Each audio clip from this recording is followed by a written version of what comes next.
In a post-apocalyptic world, two former baseball players aimlessly wander the desolate back roads of New England to get away from the zombie-infested cities. However, their contrasting personalities soon compromise their safety. United by their former professions, a pair of ball-player survivors travel side by side to scavenge for supplies from abandoned houses and fend off the undead. Ben, who has quickly adapted to a lawless world, teaches his companion, Mickey, to kill a zombie, but the latter struggles to do so. While resting in the middle of the forest, Mickey cheers in surprise after winning $1,000 in a scratch lottery ticket. Since there's no way to get the prize money anyway, Ben persuades him to play catch instead of holding on to the useless winning ticket. Although hesitant at first, Mickey gets up and practices his pitch with his friend, reliving their love for baseball. Soon after, the two ball players stumble upon a bunch of canoes and find a lakeside cabin. Weapon in hand, Ben cautiously checks the house for any impending danger, but eventually finds it empty. Having secured their temporary stop, Ben fishes in the lake and invites his friend to learn the skill as well. However, Mickey refuses to join him and exasperatedly throws out their cans of sardines, complaining that all they've been eating is fish. Instead, Ben asks his irate friend to make a fire, so the impatient man walks out with a CD player. The following day, Mickey finds zombies' lifeless bodies outside the cabin, which were finished off by his friend. He's frustrated to know they were followed by the undead, even out in the woods, unlike what Ben said. Smugly, the lawless man assures there are fewer zombies in the backwoods compared to other places. When the duo finds a car, Ben opens the door cautiously and shoots the zombie that crawled out of it. While enduring the foul-smelling vehicle, he starts the vehicle and begins their journey along the roads of Connecticut. One day, Mickey discovers that the car has a sunroof. He then remembers the girl he used to date back in Pittsfield. With no destination in mind, the two drifters decide to check out her house. However, they find it deserted, implying that Mickey's ex-girlfriend is probably dead. Sentimental about the old days, Mickey takes the woman's CD from her room. He sniffs her underwear from her dresser, craving a woman after months of isolation due to the apocalypse. Moreover, he takes her perfume and picture to remember her by. Meanwhile, Ben scavenges the garage for supplies and finds a pair of walkie-talkies. As the two use the toothbrushes left in the abandoned house, Ben enthusiastically shows his partner the wide cargo space of their car. After stealing the dead woman's blankets, the pair spend some time on the balcony. Reading Mickey's thoughts, Ben adamantly refuses to stay in the house. He insists on traversing the road aimlessly, believing they'd only survive by being constantly on the move. When Mickey disagrees, his contentious friend brings up their dreadful past of being trapped in a house for 3 months. Back then, Ben had to kill a dog so they could have something to eat, so he refuses to repeat the same mistake again. Winning the argument, the duo have dinner in the forest as the sullen man drowns himself in his headphones. Soon after, Ben and Mickey continue their aimless journey, passing by a cattle field. Headphones in, Mickey inserts batteries into the pair of walkie-talkies that Ben found in his ex's house. Ben startles him as he's too engrossed in music, saying his absent-mindedness might put them in danger. Then, Mickey throws a walkie-talkie to his friend and tests its range as Ben walks farther from him. Suddenly, the device intercepts a transmission line where they hear a friendly conversation between two survivors, Frank and Annie. They learn that the two strangers belong to a group called Orchard, which seems to be preparing for a birthday celebration.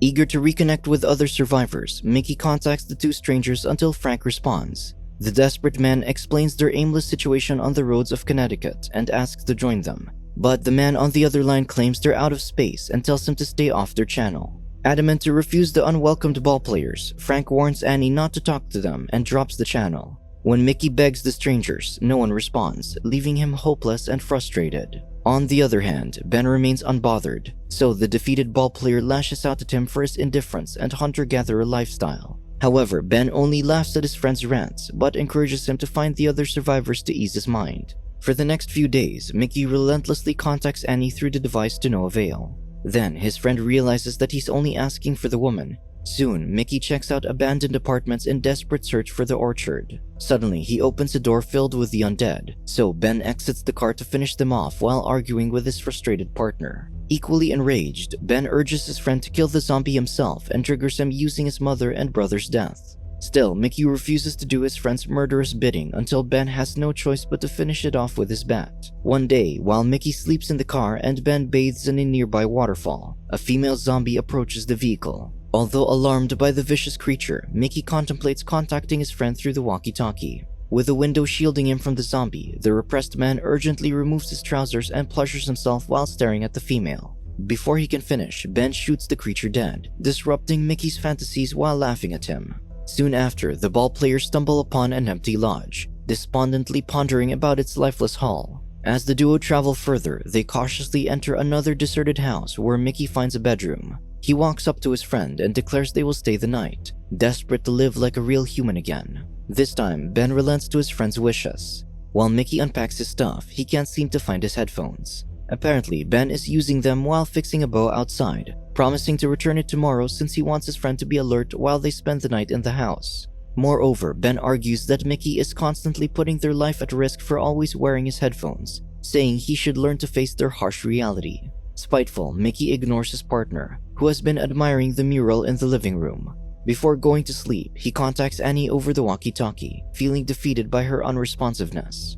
Unexpectedly, the woman responds and tells the ball player to stop contacting her group or else she'll be deserted, saying the orchard is unlike what he believes it is. Nevertheless, Mickey thinks anything is better than his current situation, sharing that he barely even knew his partner before the apocalypse. However, Annie refuses to listen to his sappy story and tells him to change the channel, leaving the sentimental man dumbfounded. That night, Ben drinks alcohol and dances with his friend's music player in the living room. Suddenly, he hears a noise and the front door creaking open, so he stops fooling around and takes care of it. When morning comes, the restless man leaves his bat beside his sleeping friend. He then greets the zombie he tied up outside the house last night and drags it over to the house. To force his friend to learn how to kill, Ben shouts to wake Mickey up as he pushes the gagged creature inside the bedroom. He pulls on the door to lock his panicking friend, whom he hears swinging the bat and wailing in fright. After the struggling noise stops, Ben opens the door and discovers Mickey has successfully made his first kill amidst the bloody mess. Seething in anger, the distressed man attacks him and storms out of the house. As Ben follows his friend into the woods, Mickey breaks down in tears, revealing about his failed conversation with Annie. Indifferent from his partner's misery, Ben tells him to wash up before they return to the road. When Mickey is still downcast from being rejected by Annie, Ben tries cheering him up as they play catch. Not long after, the sentimental ball player actively joins his friend's pastime instead of being isolated with his headphones. Soon, the duo's bond grows as Mickey gets over his slump and plays around on an apple farm. One day, the pair walk up to an abandoned vehicle on the road to steal some fuel for their car. Mickey notices that the hood is hot, implying that someone has recently used it, but no one shows up. Realizing the abandoned vehicle has been gassed out, Ben suddenly finds its driver, Jerry, holding Mickey hostage at knife point. The stranger demands their car keys in exchange for their freedom, so Ben cautiously aims his gun in retaliation. As if being chased, Jerry says he needs to go to Arizona. Ben believes the stranger doesn't have the guts to harm someone, so he taunts him further, thinking that he has a family to return to. In a rush, Jerry reveals he was betrayed by a group of survivors who promised to give him supplies so he can reunite with his family in Arizona. When Ben probes further, the distressed stranger threatens to gouge Mickey's eye. Ben tells Jerry that the car keys are left in the ignition and tries bargaining with him. He then throws the gun away, so the vicious man releases Mickey and hops in the car. Learning he's been tricked, Jerry runs out into the field, but Ben shoots him down as he tries to escape. Mickey is appalled seeing his friend kill a person, so Ben argues that the man previously threatened to hurt him. Suddenly, their squabbling is cut short when they see an approaching vehicle. Ben raises his gun in alarm when the truck stops a few meters away from them. Without stepping out, a woman's voice claims they'll only retrieve their stolen car and be on their way. When the ball player permits, the woman and her companion exit their truck, but Ben remains cautious because of the man carrying a shotgun. The female survivor introduces her friend, Egghead, and tells him to put the weapon away. While Egghead refuels the car, the woman asks the duo about the runaway driver. Ben claims Jerry was bitten and had to be put down in the field. Suspiciously, the woman asks if the dead man told the ball players where he got the car. Ben answers truthfully despite knowing that they're the ones after Jerry. The female survivor claims the deserter was a thief and tells Ben he did the right thing. When both pairs are about to go their separate ways, Mickey suddenly recognizes the woman's voice from the walkie-talkie and calls her Annie. Thinking the ball players are searching for the orchard, the infuriated woman immediately shoots Ben's leg to immobilize him. However, Mickey denies her accusations, saying they weren't searching for her group. Regardless, Annie demands for their keys. Left with no choice, Ben hands Egghead their car keys.